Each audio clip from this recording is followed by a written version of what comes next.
The fuck was that? I think Ashton just dropped something downstairs. I heard a loud fucking noise. Um so I've never been a very talkative creator. You're letting the dogs out. I've never been a very talkative creator. I think I've only had like a handful of reels on whether on Instagram, TikTok, anything where I'm actively talking. Usually it's just shit posting with like words or a caption. But I've been meaning to put out long form content, or at least it's something I really wanted to do for a really long time. And kind of treat it as a video diary in a way where I can talk about, what's going on up here. And what better time than when prep is actually starting to get really, really difficult. I had a lot on my mind in a very long prep so far, very long couple of weeks. So right now we're sitting at like 4 weeks out, just north of it, just shy of 5 weeks, just over 4. And food is low, food is really low. And I'm hungry all the time, and I have the worst brain fog I think I've ever felt. I wouldn't say I'm irritable or angry, I just am always, always tired. And I love getting to train and working out, that's like something I've enjoyed for a really long time, but without food, it is fucking impossible. I feel so weak and I can't get a pump to save my life. It doesn't matter how much pre I take, how much salt, I feel flat as a fucking pancake. But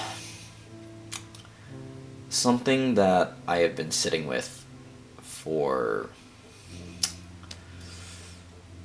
a couple weeks now is the concept of why or I guess we, in the sport of bodybuilding do what we do. Because from the outside looking in, it's a very superficial, arguably performative sport. I've had past partners, ex-girlfriends, whatever, tell me that it's very pageant-like, and I think that that's, to each their own. You're more than welcome to have an opinion like that, but I found it a little disrespectful, but that's besides the point. I think that it is the simplest thing in the world, but at the same time the most difficult thing I've ever had to do. Because on paper, all it is eat the right things, sleep the right amount, train hard enough, and then pose and show it all off, right?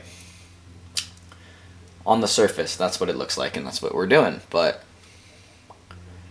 the day-to-day battles of just making the choices that you don't want to, or like doing the hard things, especially when you don't want to, that adds up and it kicks your ass. It will whittle you down and it will pick you apart until you don't have anything left. I'm so fucking serious. Like, I want, like,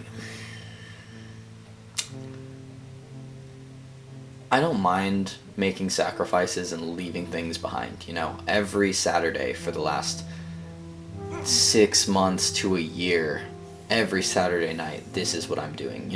I am pushing something heavy and taking a picture of it, and every week I pray that I look a little different. And the thing is, while on prep, especially, I think your brain really starts to play tricks on you. I'm not saying that you should base your self-worth on the way that you look, but the way that you look, or rather the way I look and the way I see myself first thing in the morning, is to me a reflection of how disciplined I am with myself and how thoroughly I'm allowed and able to stick to something that I care about.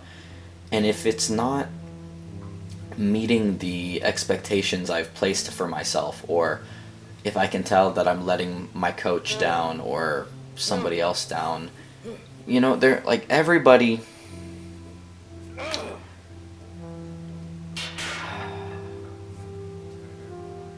I don't think that there is a lot of expectation on me to perform from other people. Any and all expectations are ones that I've placed on myself because I know that I want to win. I need that to feel happy for me. I'm not even really doing the show to win. I'm doing it because I want... To be honest, I'm doing this show because I want my grandpa to see me do something that I think that I'm okay at. I have never, ever been fucking super good at anything. I'm shit at school. Was never athletic. I can fucking barely talk to a camera. I'm in an empty room right now, and it was like my 6th take trying to make anything remotely personable that either was in focus or didn't just sound like complete and utter dog shit. But the main reason that we're doing this is, in my immediate family, at least on my dad's side, I have 3 first cousins, all 3 girls, and they're remarkable and good at the things that they do. They're talented, artistic, creative, brilliant. You know, schools are giving them money to go study there and or work multiple degrees, that kind of shit, right? My little brother is gifted and smart and cool, and then I'm a fucking idiot who barely made it out of high school in one piece, damn near truant, and I just was never particularly good at anything. And I think being able to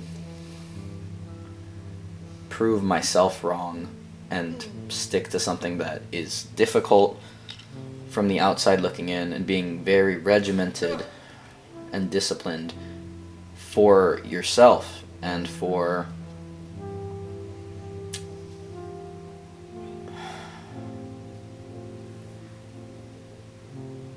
really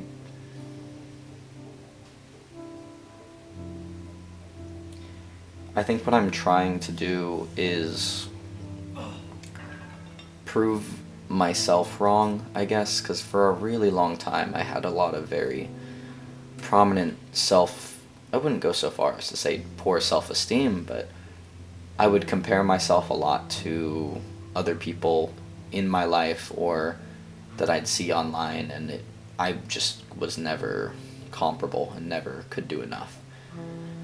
And I let that really, really eat at me for a long time, but I'm finally at a point now where there are people who, for whatever reason, look up to me.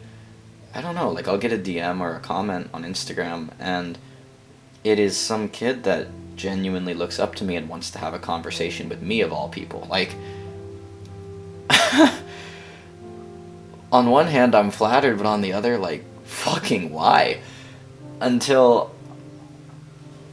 I don't know, I got a message one time from this kid after I posted a video about, I don't know, it was supposed to be comical about bulking and just like getting bigger, and it was a joke about like, I don't know, covering my food in olive oil, and I made chicken with like a fuck ton of olive oil on it, something stupid. But he reached out to me and had like real questions about what it's like to be skinny, or like how do you overcome that, and he wanted to talk to me about how to do that, and had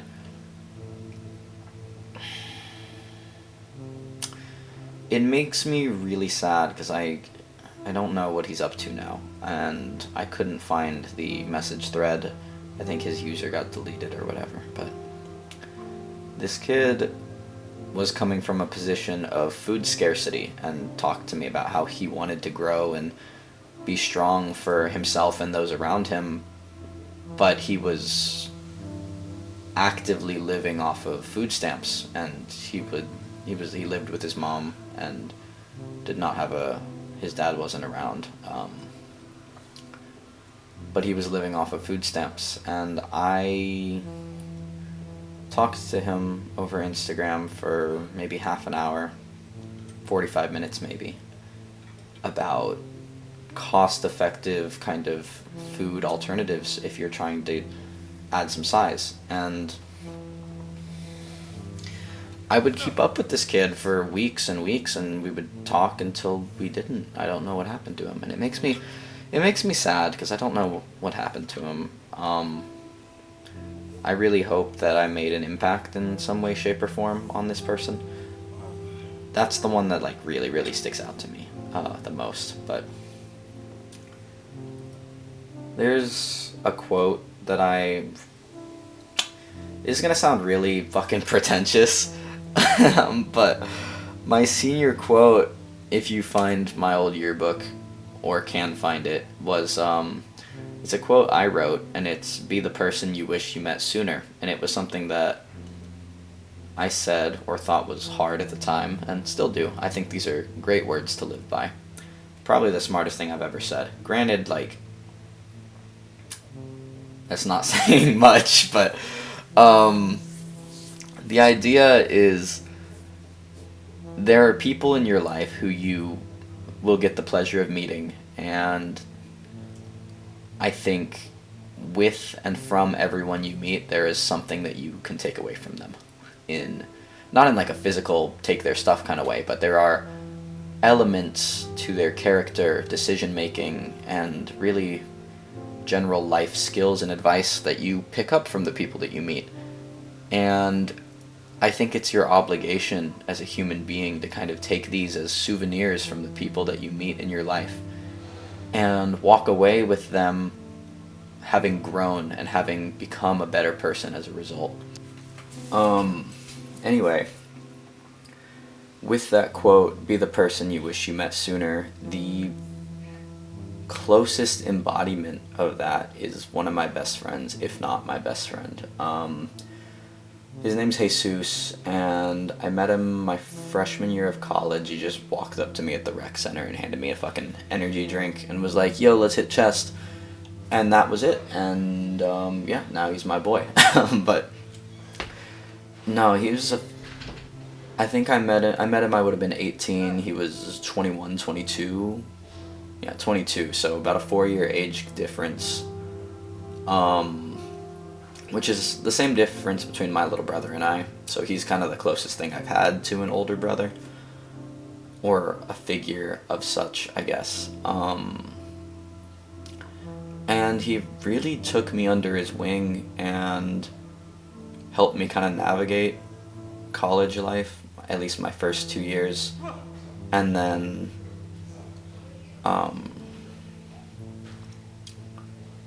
I find it really admirable because something I take away from him, or rather something that I admire, is his ability to prioritize the people he cares about in his life above himself and his own well-being. He's a very selfless, very hardworking individual.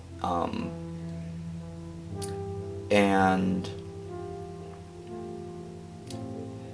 I have a deep appreciation for that, because whenever things would get hard for me, whether it was prep or girl issues or really just generally not doing super, super well mentally, it would be Jesus that I would go to. Because I don't know. It's just the best option. I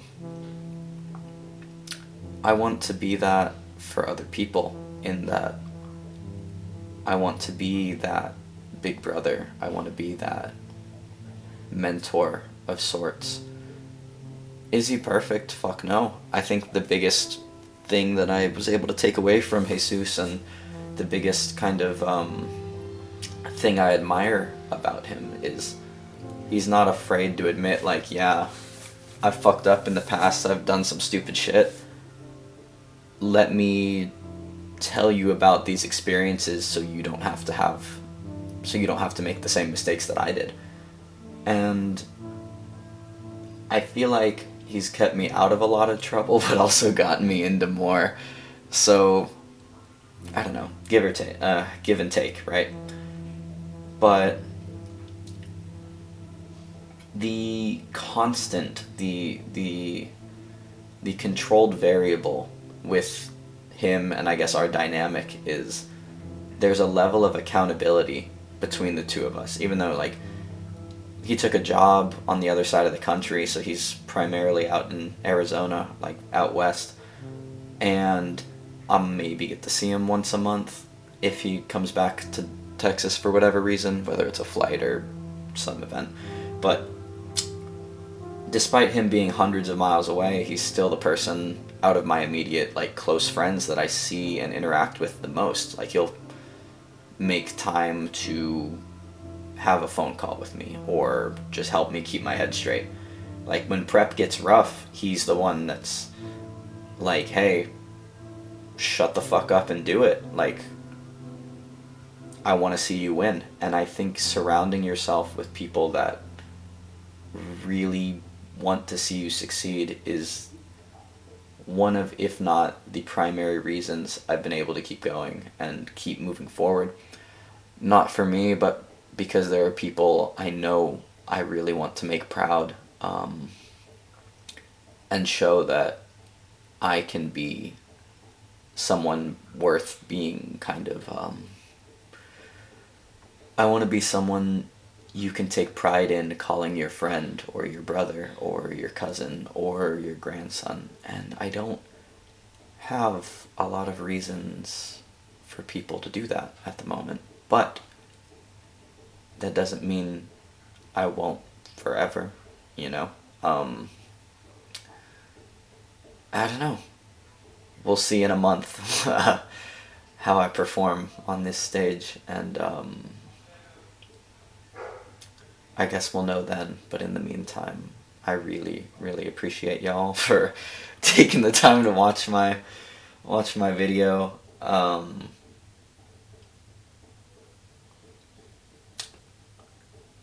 Shout out Jesus and Josh the bastard, my mom, my dad, little brother.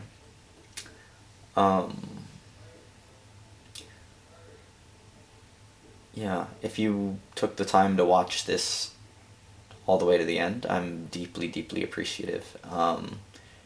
Please feel free to throw me a comment regarding what you'd like to hear me talk about or see. It doesn't always have to be this like ushy-gushy, I'm in my head kind of stuff. I'm more than happy to make something funny or informative, but I don't know, I've kind of been using cinematography and video work to tackle a lot of internal dilemmas that have only been exacerbated by prep, being alone with my thoughts, and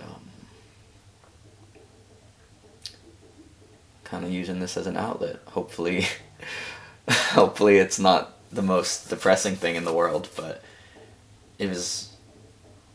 Anyway, thank y'all for watching. Be safe. Take care.